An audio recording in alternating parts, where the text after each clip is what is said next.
bon, est-ce que... Je ne sais pas si vous m'entendez en tout cas. Ouais, oui, oui. Si on ne parle pas, on t'entend. Oui. Ça va, on t'entend. Eh ben, un salut d'ici à tout le monde, à toutes et à tous.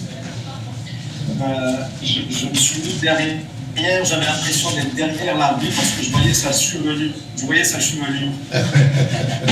Alors, je suis triste de ne pas être parmi vous, mais je partage au travers de cet écran quelque chose qui nous unit et qui nous permet de nous accrocher matin et soir sur ce métier qui parfois nous rend fous.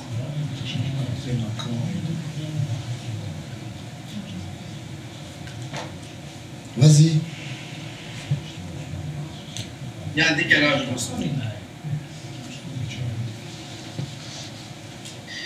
Alors certes, quand un danseur danse, ou quand un peintre peint, ou quand un cinéaste filme, il ne se demande pas à chaque instant qu'est-ce que c'est que la danse, et qu'est-ce que c'est que la peinture, qu'est-ce que c'est que le cinéma.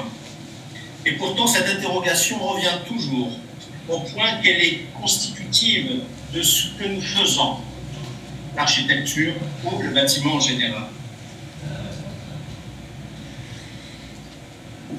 Le métier n'est pas qu'une autre chose, enfin n'est pas juste un art utile, mais une routine quotidienne. Il n'est pas un simple exercice d'un certain talent. L'architecture s'ouvre toujours sur l'abîme de sa formation. À chaque pas, ou plutôt à chaque crise, il retombe sur l'arbitraire possible de ses choix ou sur à quoi ça tient, de sa destination ou encore sur la question de ses limites. Derrière ce métier, et quels que soient les apports de celui-ci, veillent des apprentis, et l'apprenti que je suis, farouche. Le sens même de la fabrique de l'idée, de l'atelier, du studio, quelque coup de l'agence, c'est d'être le lieu où cette hésitation est reçue, accueillie, où toujours il faut se confronter à des fondamentaux, une sorte d'ABC avec lequel il faut apprendre, refaire et recommencer.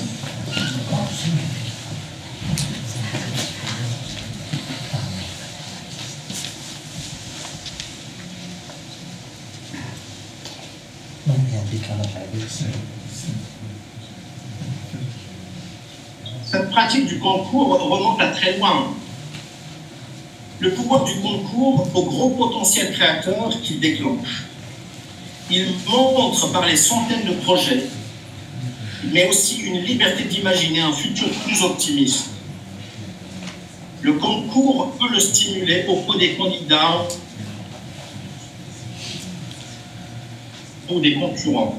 Avant de s'intéresser au concours et à l'histoire de l'architecture, c'est dans l'enjeu et la tâche de construire un avenir commun qu'il est nécessaire de mettre au clair ce qu'est un concours, à quoi il vise et à quoi elles sont ses modalités. On ne parlera pas des concours académiques parce que les concours académiques vous donnent l'élan d'être premier ou second. Et le concours d'architecture, il est une compétition fondée sur une comparaison entre projets jugés sur des mêmes critères, dont le dessin est l'outil principal de transmission, parfois accompagné par des maquettes, et puis des fois par une brève lecture ou une présentation avec des mots, mais dans le concours d'architecture, les mots ne sont pas importants. Le concours reste la meilleure méthode pour trouver la meilleure solution à un problème architectural, urbain ou paysage. Et par contre démocratique pour confier un projet public ou privé à des compétences avérées.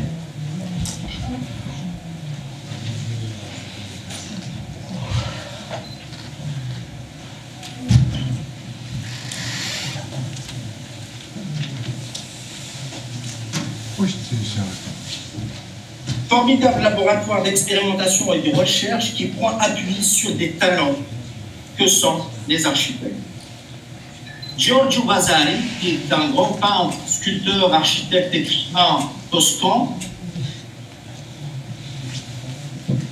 reconnaît à plusieurs reprises l'importance de l'émulation et de la confrontation qui sont à la base du concours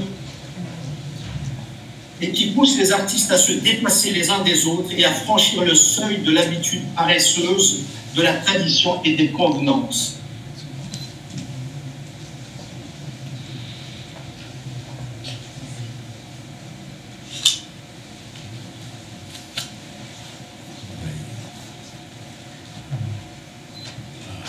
C'est compliqué.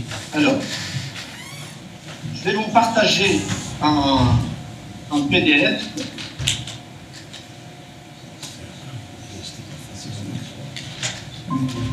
Est-ce que vous voyez? On voit, c'est bon.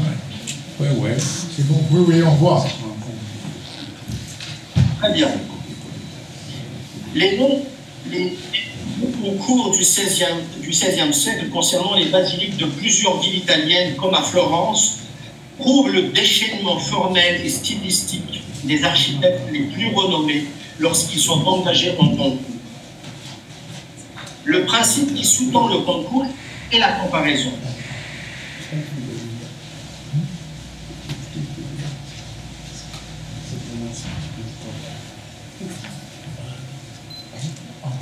Cette méthode pendant la Renaissance italienne est appelée le paragon. Le nom vient de la pierre de touche qui est traduite par la pietra paragone, une pierre inattaquable par les acides utilisés pour vérifier le titre d'un objet. Soit c'est de l'or pur, ou soit c'est de l'alliage.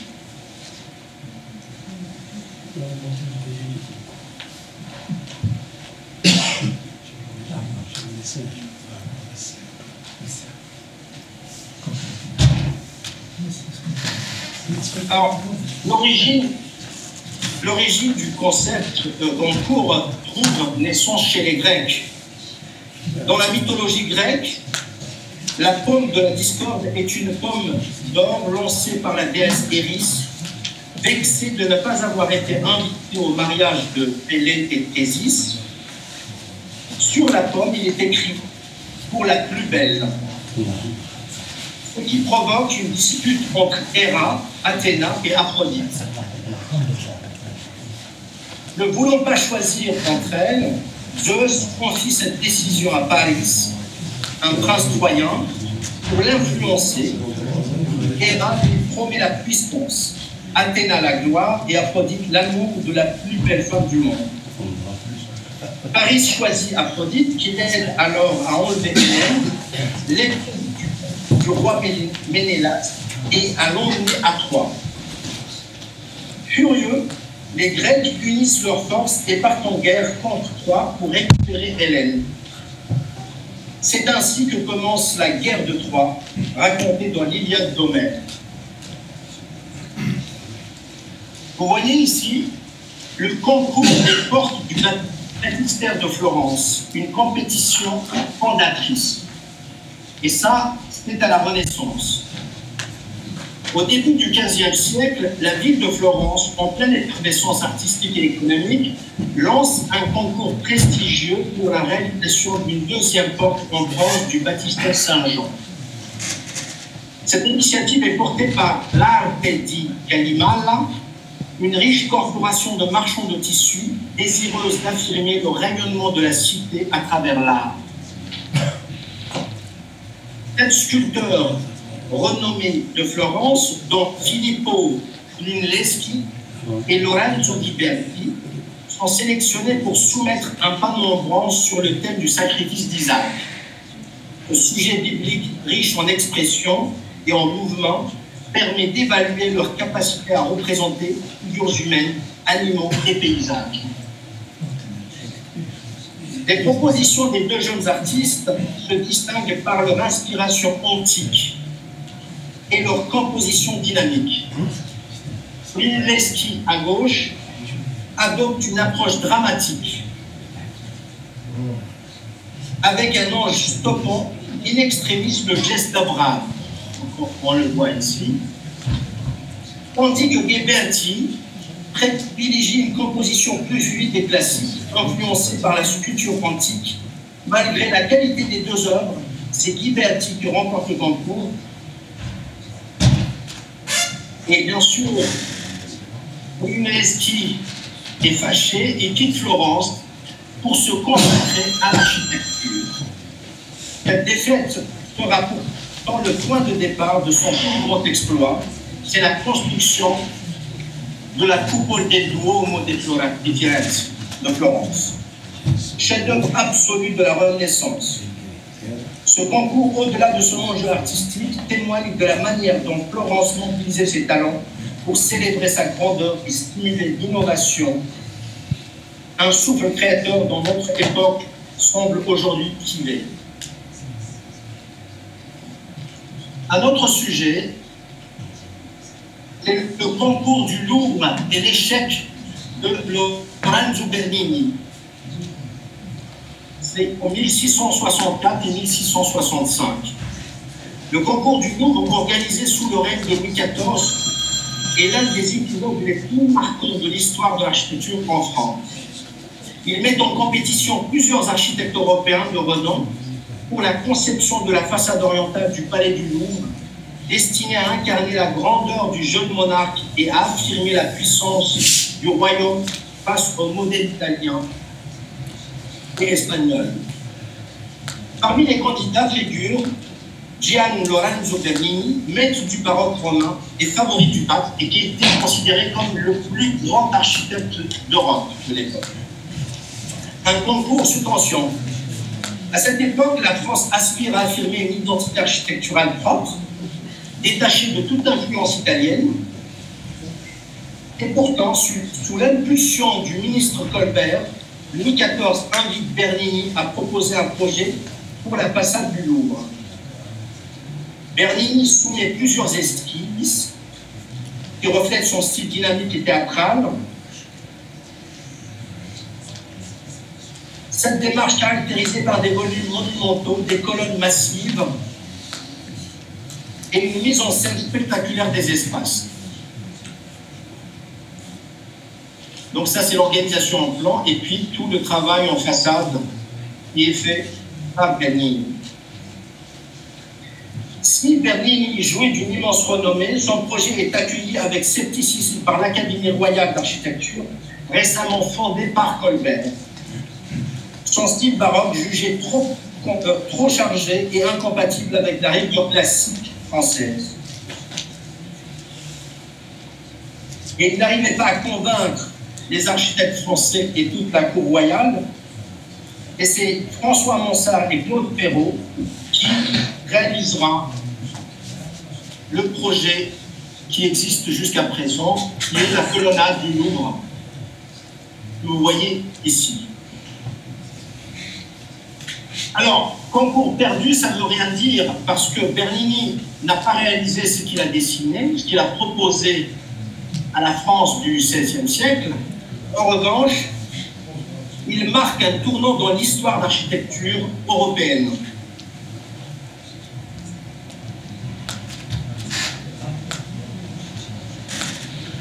Le concours du Louvre incarne ainsi un moment clé où l'architecture française affirme son indépendance face à l'hégémonie italienne, mais il pose les bases d'un classicisme européen. Et vous voyez ici le château royal de Stockholm qui s'inspire essentiellement de la façade dessinée par Bernini pour le Louvre. Un autre sujet est le concours de Beaubourg, une révolution architecturale. Lancé par l'État français en 1971, ce concours architectural est l'un des premiers à être ouvert aux architectes du monde entier. Il attire 681 candidatures de 49 pays, un record à l'époque. Le jury, composé d'architectes, d'intellectuels, de responsables politiques, est chargé de choisir un projet capable de refléter l'esprit d'innovation et d'ouverture culturelle voulu par Georges Pompidou. Parmi les membres du jury, on trouve Jean Prouvé, Oscar Niemeyer et Philip Johnson. Les critères du concours sont clairs. Un bâtiment doit être moderne, flexible et polyvalent. Afin de s'adapter aux évolutions futures des pratiques artistiques et culturelles, il doit également s'intégrer dans le quartier Beaubourg, en plein cœur de Paris, tout en affirmant une identité propre. Et ça, c'est les dessins que Richard Rogers et Renzo Piano avaient faits lors de la présentation du concours. À la surprise générale, donc le jury retient ce projet et leur proposition casse les codes de l'architecture traditionnelle. Une structure avec des tuyauteries, des gaines, des circulations entièrement visibles et colorées. Une façade vitrée et transparente offrant une ouverture totale sur la ville.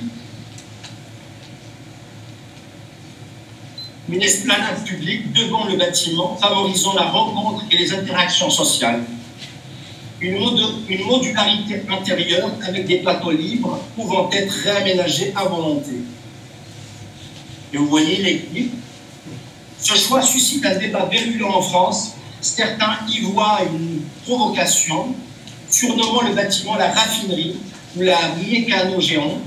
D'autres saluent une vision audacieuse et novatrice, en rupture avec l'architecture monumentale d'État. Un projet devenu icône.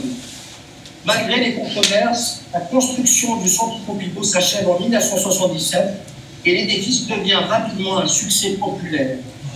Son esthétique industrielle et sa philosophie d'ouverture culturelle en font un modèle de centre culturel moderne. Aujourd'hui, il est considéré comme un chef-d'œuvre du mouvement high-tech, influençant de nombreux projets architecturaux à travers le monde.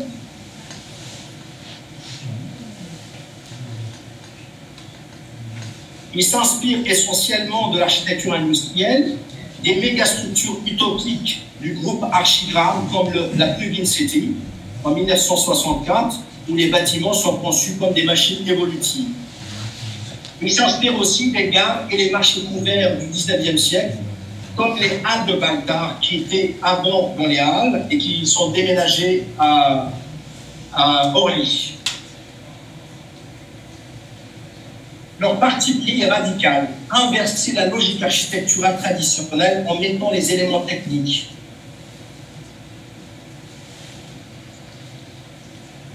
À l'électribilité maximale.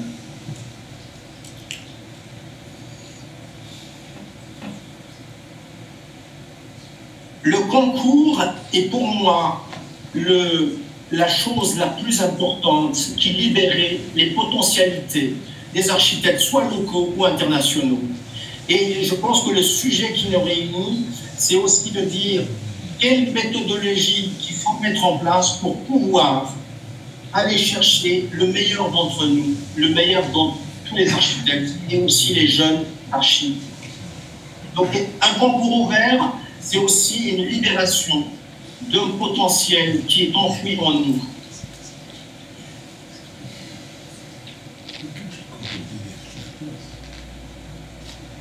Donc,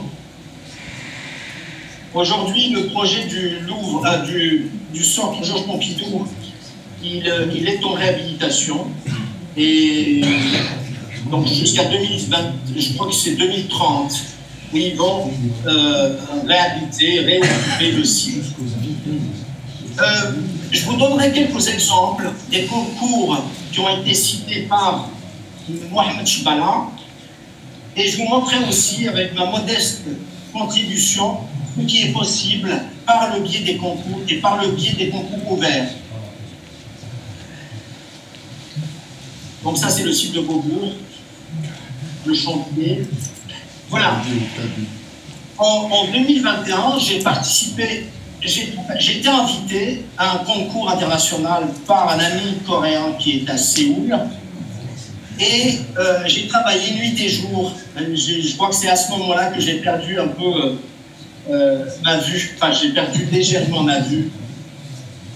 Et je travaillais avec une conviction farouche que le projet allait être gagné. Bien sûr que je soumets l'idée à la contradiction. Et bien sûr, quand on travaille, c'est aussi cette base arrière d'une agence d'architecture. On produit une intelligence, mais qui n'est pas forcément recevable concrètement. C'est-à-dire, quand on fait un projet, on ne le voit pas se réaliser, mais on le vit dans nos têtes. Donc c'est le concours stipulé, en fait, il voulait une médiathèque du nouvel ère, une médiathèque du 21e siècle. Et mon idée, c'est de travailler quasiment une architecture troglodyte. Comment ne pas faire émerger un bâtiment, mais le faire enfouir dans la butte qui caractérise ce site et loger tout le programme à l'intérieur, en laissant juste, en s'inspirant des toits, des pagodes, des constructions anciennes coréennes, en laissant juste ce que vous voyez ici, comme une espèce de signal qui nous permettait d'aller chercher la place et l'entrée de l'esplanade d'entrée de cette médiathèque musée en réalité. Alors, finaliste malheureux, mais j'ai été tellement content d'aller jusqu'au bout de ce concours. Un autre concours, ça c'est l'Europan 11, je crois, l'Europan 10, que j'ai fait avec 2 amis paysagistes pour la ville de Sombreville en Belgique. Donc là, pareil, comment habiter aux abords du canal en traçant une espèce de trame évolutive. On comprend bien avec de l'habitat, mais avec aussi de l'équipement scolaire, de l'équipement sportif. Un bout de quartier, un bout de ville qui vient se constituer et on le voyait évoluer comme ça dans le temps. Ça, c'est un concours pour le CHU de Tlemcen, qui aurait été peut-être le plus grand hôpital d'Afrique. Malheureusement, il ne verra pas le jour. Et c'est une participation avec l'agence ALIA et le BUTC Ararga. Nous avons fait ce concours en 2011. Le concours a été bien reçu. Malheureusement, on nous a signifié qu'il y avait un problème au niveau du choix du site. Mais bon, c'est un concours qui nous a permis quand même de travailler ensemble et puis de partager des convictions communes. Un autre projet, un concours pour la gare de Boumagdas. Et là, pareil, dans mon élan naïf, je faisais des concours, bien sûr avec la conviction de remporter un des concours que je faisais, mais malheureusement, concours perdu. Et le souci, c'est qu'on n'a jamais reçu le motif du refus ou le motif de notre élimination. Donc, en fait, ce sont des projets, quand je les regarde, j'ai l'impression de les avoir vécus et d'avoir vécu dans ces bâtiments.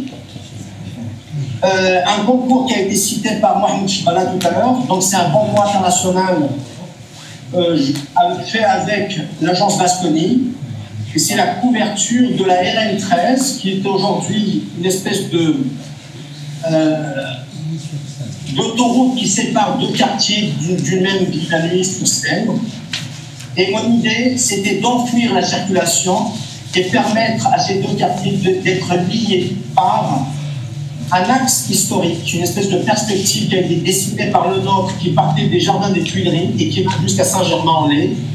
Donc, il y a cette amplification de ce tapis vert qui devient le lieu de partage par excellence, le lieu d'espace public, de liaison.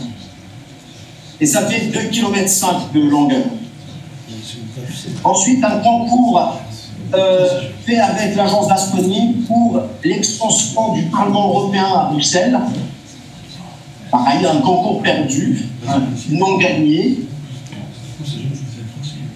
Ensuite, des concours, là, pour remporter des projets réalisés, c'est pour le commissariat à l'énergie atomique. Ce projet, c'est leur siège. Donc, fait avec 2 mois de charrette, concours remporté, projet réalisé, inauguration en 2007. Pour le siège et pour le centre de recherche neuroénergie, toujours pour le commissariat de l'énergie atomique, dans le même site à Saclay. Ce projet a été inauguré pareil en 2006, je crois. Voilà. J'espère ne pas avoir dépassé le temps. Ça, il faut demander à bien parti. Et je vous remercie vraiment pour cette attention que vous m'avez prêtée tout au long de cet exposé.